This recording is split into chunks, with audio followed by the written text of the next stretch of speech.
दोस्तों, आज हम 1857 के विद्रोह के बारे में पढ़ेंगे।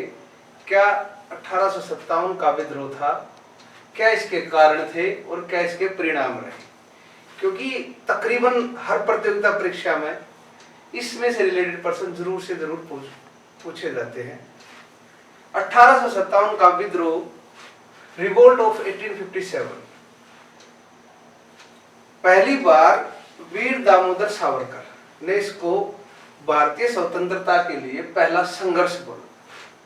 यदि हम 1857 के विद्रोह के कारणों की बात करें तो तत्कालिक कारण यदि पूछ लिया जाए तो सीधी सी बात है, चर्बी वाले कारतूस जो है, ये थे तत्कालिक कारण। इनके अलावा कुछ बहुत सारे कारण थे जिनके कारण इस तरह की परिस्थिति क्रिएट होगी, यानी परिस्थितियां बनी जो है। उनमें मुख्य कारण था आर्थिक कारण, दूसरे नंबर पर प्रशासनिक कारण, तीसरे नंबर पर था राजनीतिक कारण, सामाजिक और धार्मिक कारण।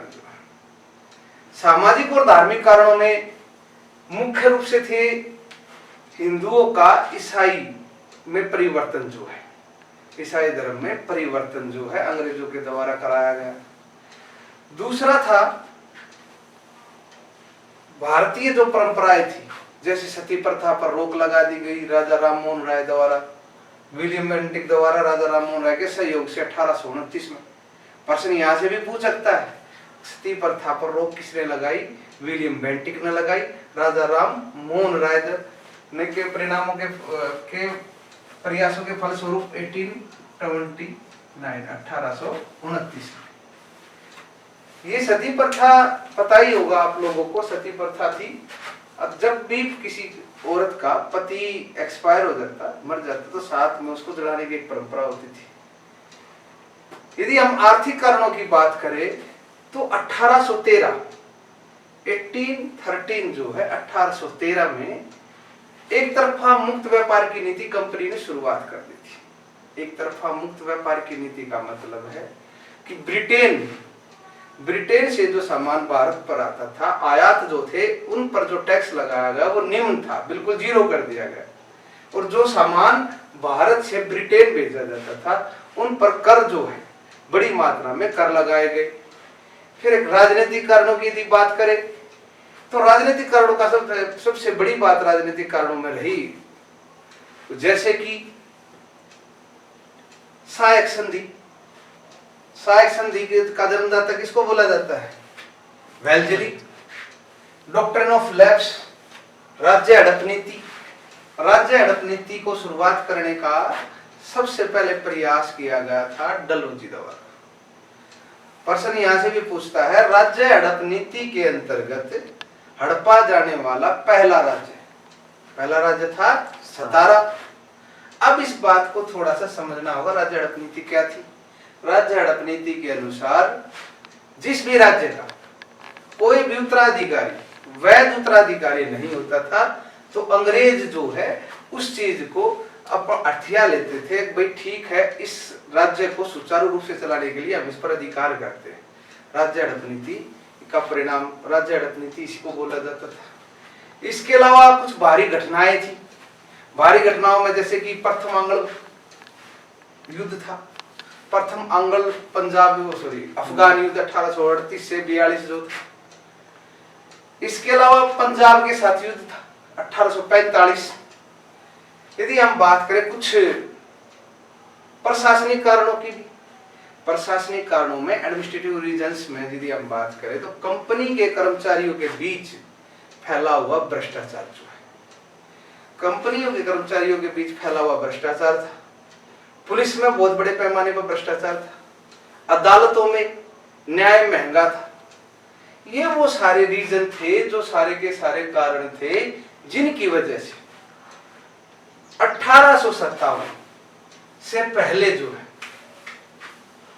क्रांति का माहौल तैयार हो चुका था। अब इसके पीछे कुछ एक दो और कारण है, जैसे कि 1757 में प्लासी की बैटल ऑफ प्लासी हुई और उस समय पर एक भावना ने काम किया कि विदेशी जो अंग्रेज जो लोग थे वो लगभग 100 साल तक भारत पर राज करेंगे। तो वो 100 साल भी 1857 में कंप्लीट होने जा रहे थे।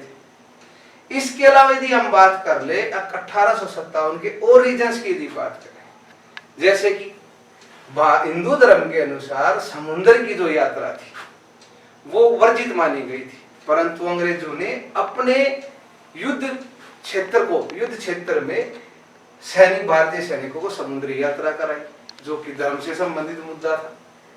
इसके अलावा हिंदू धर्म में व्याप्त जो छुआछूत थी, जैसे जो भी सैनिक जैसे आज का युग की भी बात कर ले, जो भी सेना में शामिल होते हैं वो एक ही लंगर में एक ही जगह खाना खाते हैं।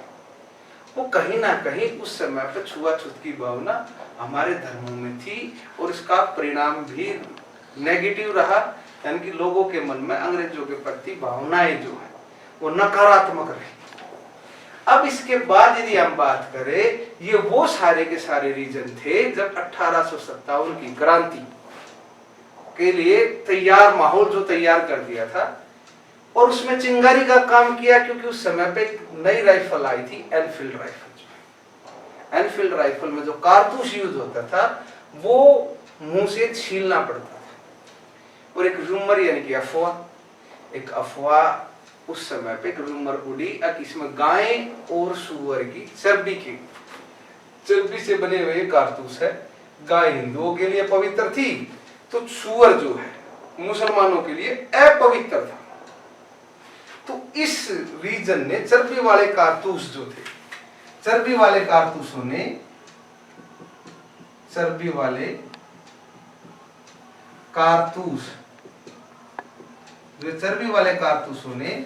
1857 की क्रांति का तत्कालिक कारण में इनकी गणना होती है चर्बी वाले कारतूस की। अब हुआ क्या कि मंगल पांडे जो था, यदि हम क्वेश्चन एसएससी के पॉइंट ऑफ से देखें कि भारतीय स्वतंत्रता संग्राम यानी कि जो दामोदर सावरकर ने अभिनव भारत में जिसको 1857 के सैनिक विद्रोह को स्वतंत्रता के लिए पहला भारतीय संग्राम बोला है, उसमें मंगल पांडे शहीद होने वाला पहला व्यक्ति था भाई मंगल पांडे।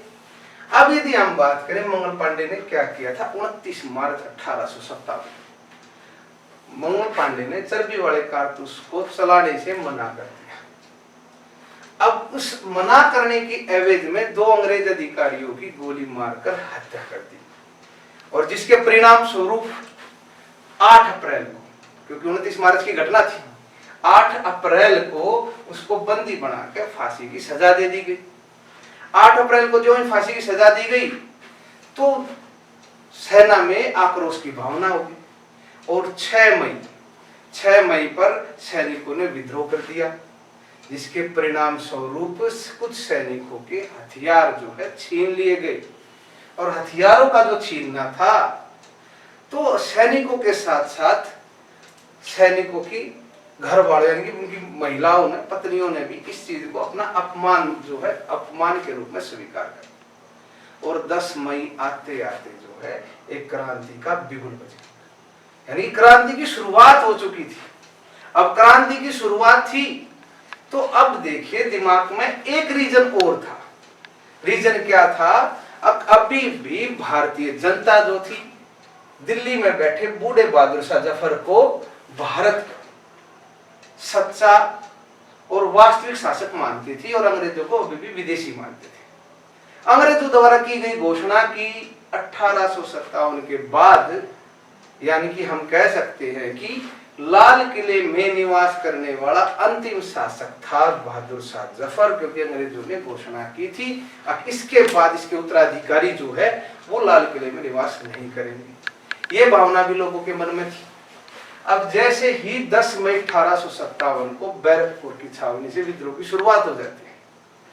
अब वो विद्रोह की जो शुरुआत थी, जो सैनिक जो थे, विद्रोही सैनिक हम उसका शब्द यूज कर सकते हैं, विद्रोही सैनिक जो है दिल्ली पहुंच जाते हैं, और दिल्ली में सांकेतिक 1857 के विद्रोह का अपना नेता बहादुर शाह जफर को घोषित कर देते हैं। और वहां पर अंग्रेजी सेनापति फैजर की हत्या कर देते हैं। अपना समर्थन विद्रोही सैनिकों को देना पड़ जाता है। अब अन्य जगहों पर भी विद्रोह शामिल हो जाता है, विद्रोह शुरू हो जाता है।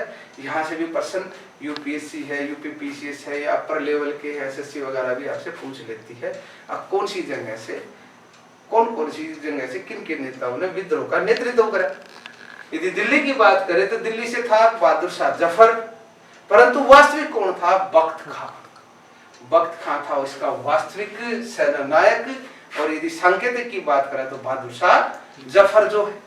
अब उसके बाद कानपुर से नाना साहिब थे, कानपुर से नाना साहिब थे। झांसी से थी रानी लक्ष्मीबाई, क्योंकि इनका अपना अलग मैटर था, क्योंकि उनके दत्तक पुत्र को डलहौजी ने डॉक्ट्रिन ऑफ लैप्स की नीति के अनुसार वास्तविक राजा मानने से मना कर दिया और इसका साथ दिया तात्या टोपे ने, झांसी की रानी का। लखनऊ से बात करें तो बेगम हजरत महल थी, लखनऊ से बेगम हजरत महल थी। ऐसा नहीं था बिहार से कुंवर सिंह था, ऐसे बहुत सारे क्षेत्र थे, इनको कई बार मिलान करा लेते। बिहार से कौन था भाई? कुंवर सिंह था, लखनऊ से बेगम हजरत महल थी, दिल्ली से बहादुर शाह जफर था, कानपुर से नाना साहेब था। और इसमें तकरीबन किसान, दस्तकार, इसके अलावा अन्य हम ये कह सकते हैं कि क्रांति का मुख्य विस्तार जो था वो ग्रामीण क्षेत्र में जाता था। ग्रामीण क्षेत्र की यदि बात करें तो एक व्यक्ति का नाम भी रहता है सामंत, जो कि बागपत उत्तर प्रदेश, एक साधारण सा व्यक्ति जिसने अंग्रेजों के खिलाफ लगभग 84 विलेज जो है 84 गांव के लोगों को इकट्ठा कर दिया था। अब ये सारी परिस्थिति, विद्रोह हो चुका था, विद्रोह के क्या परिणाम रहे, अंग्रेजों ने इसको कैसे दबाया, उसके बारे में भी हम बात कर लेते। विद्रोह हो चुका था, हमें पता है कि कौन सी जगह पे किसने नेतृत्व किया था। अब विद्रोह के कारण क्या क्या रहे ये तो हमने समझ लिए। अब देखो विद्रोह दबाया कैसे गया, असफल भी क्यों हुआ विद्रोह जो है। पहला, अब सबसे मुख्य कारण था 10 मई, यानी कि तारीख 10 मई। विद्रोह की शुरुआत 31 मई को हुई, परंतु असमंजस की स्थिति में टाइम से पहले शुरू हो जाना, असफलता के कारण थे। दूसरा कारण था सभी जो राजा थे, चाहे झांसी की रानी थी या कानपुर से थे, लखनऊ से बेगम हजरत महल थी, वो उनका रीजन भारत की स्वतंत्रता ना होकर, संपूर्ण देश की स्वतंत्रता ना होकर रीजन था तो सिर्फ अपने राज्य की सुरक्षा का, कि हम अपने राज्य की सुरक्षा अंग्रेजों से कैसे करें जो है। तीसरा रीजन था देशी राजाओं का देशद्रोही रुख जो है। देशी राजाओं का देशद्रोही रुख कैसे? होलकर था। दूसरा यदि हम बात करें, इंदौर का होलकर था, सिख थे जिन्होंने उस समय पे अंग्रेजों का साथ दिया, अंग्रेजों का साथ दिया इनको दबाने के लिए जो है। इसके अलावा सशस्त्र जो है, हथियारों का अभाव था, क्योंकि 1857 की क्रांति जो थी मुख्यतः ग्रामीण अंचल से शुरू होकर शहर की तरफ, यानी कि ग्रामीण अंचल में ज्यादा थी और परंपरागत हथियारों से लड़ी गई थी, लाठी वगैरह जो थी। अब उनके पास हथियारों का अभाव था। इसके अलावा यदि हम बात करें शस्त्रों का अभाव, यानी कि हथियारों का अभाव, हम बात कर ही चुके हैं। इसके अलावा नंबर 5 पर बारी आती है सहायक साधनों का अभाव। सहायक साधन से हमारा मतलब है जैसे डाकतार सेवाएं थी, अंग्रेजों ने अपने फायदे के लिए चलाई। रेल की यदि बात करें, भारतीय रेल की जो कि डलहौजी की देन थी, डलहौजी को भारतीय रेल का पिता भी बोला जाता है। जो रेल थी वो उनका मतलब जो सहायक साधन अंग्रेजों ने अपने लिए चलाए थे उनका भी अभाव था। नंबर 6 में यदि बात करें तो अंग्रेजों ने सांप्रदायिकता का खेल भी खेल दिया। सांप्रदायिकता का खेल का कारण था 1857 की क्रांति का मुख्य षड्यंत्रकारी मुसलमानों को बना दिया गया और हिंदुओं को गले लगा दिया गया। यहाँ पर अंग्रेज जो है इस चीज को लेकर थोड़ा सा कामयाब भी हुए। अगले पॉइंट की यदि बात करें तो पूरे देश में, ये क्वेश्चन तकरीबन पूछ लिया जाता है कि पूरे देश में क्रांति का विस्तार नहीं हो पाया। जैसे कि पंजाब, दक्षिणी भारत, पश्चिमी और पूर्वी भारत, ये वे क्षेत्र थे जहां पर क्रांति 1857 की क्रांति वहां तक नहीं पहुंच पाई। इसके अलावा यदि बात करें तो ये सारे के सारे परिणाम थे, यानी कि 1857 की क्रांति की असफलता के कारण थे। इनके ऊपर, इनके अलावा यदि बात करें तो अंग्रेजों की दमनकारी नीतियां थी। जो सजाएं जो दी गई वो बहुत बड़ी बड़ी दी गई।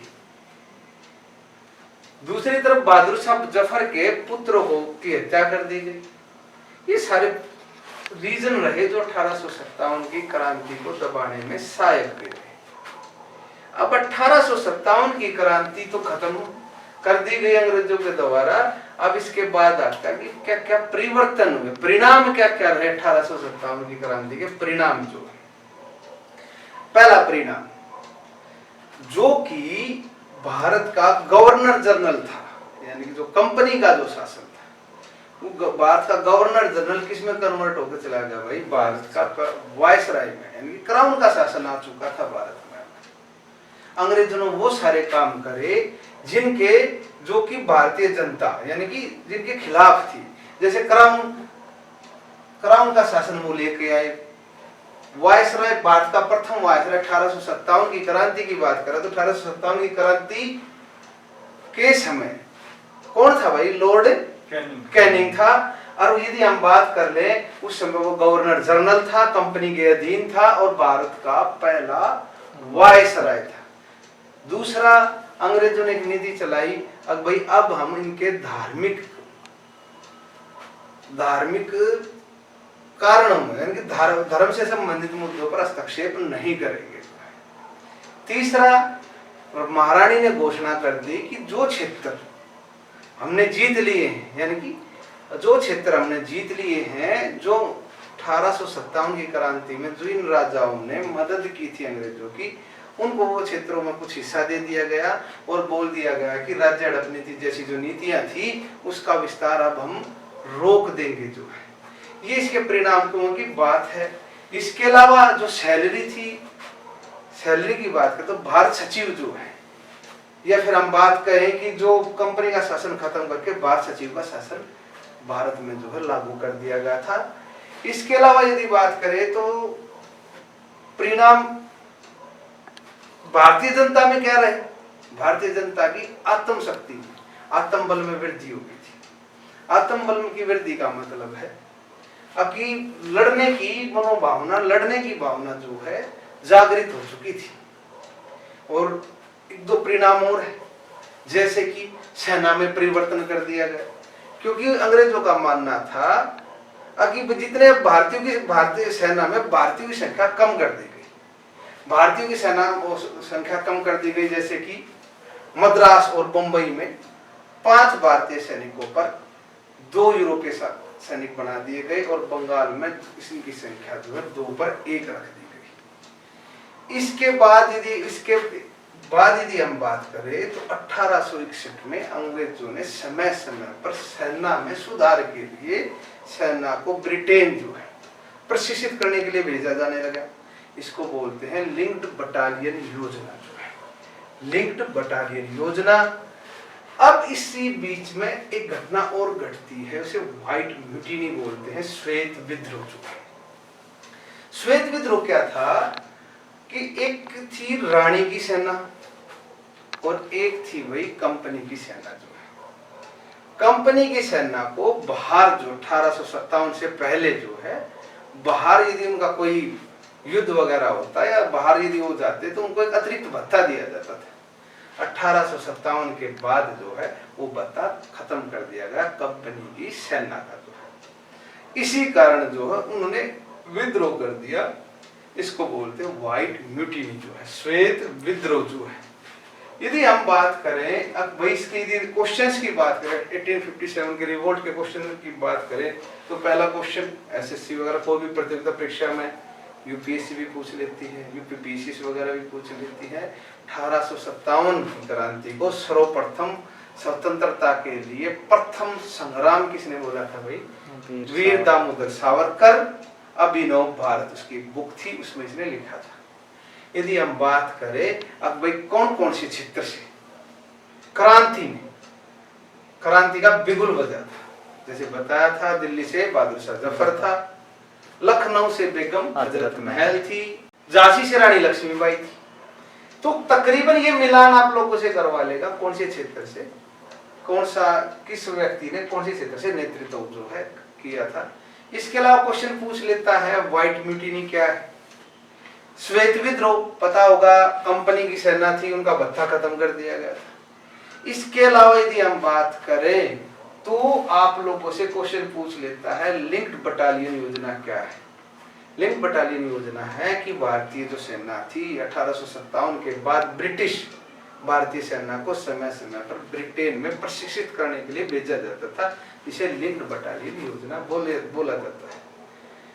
1857 के बाद क्राउन का शासन, यदि हम बात करें कि 1857 के समय भारत का गवर्नर जनरल कौन था भाई? कौन था? कैनिंग था, जो कि गवर्नर जनरल से कन्वर्ट होकर भारत का पहला वायसराय बन चुका था। ये सारे क्वेश्चन 1857 से रिलेटेड है। तकरीबन विस्तार से हम इन चीजों को पढ़ चुके हैं कि इनके कारण के थे, धार्मिक कारण आपने पता चल गया, सती प्रथा वगैरह थी। हिंदू विधवा पुनर्विवाह था जिसमें 1856 में हिंदू विधवा पुनर्विवाह लागू किया गया था, इसमें चंद्र विद्यासागर जी का रोल था। तो ये सारी की सारी 1857 के कारण, परिणाम, चर्बी वाले कारतूस, मंगल पांडे की भूमिका किस प्रकार असफल रही, किस प्रकार अंग्रेजों ने इसका दमन करा, भारतीयों पर क्या प्रभाव पड़ा, भाई जागृति, लोगों में जागृति की भावना आई। तो ये सारे कारण जो थे 1857 के विद्रोह के कारण और परिणाम रहे हैं। तो हमारी तरफ से भाई ये चैप्टर पूरा है। बाकी आपको कोई डाउट हो तो कमेंट में आप बताते रहिए।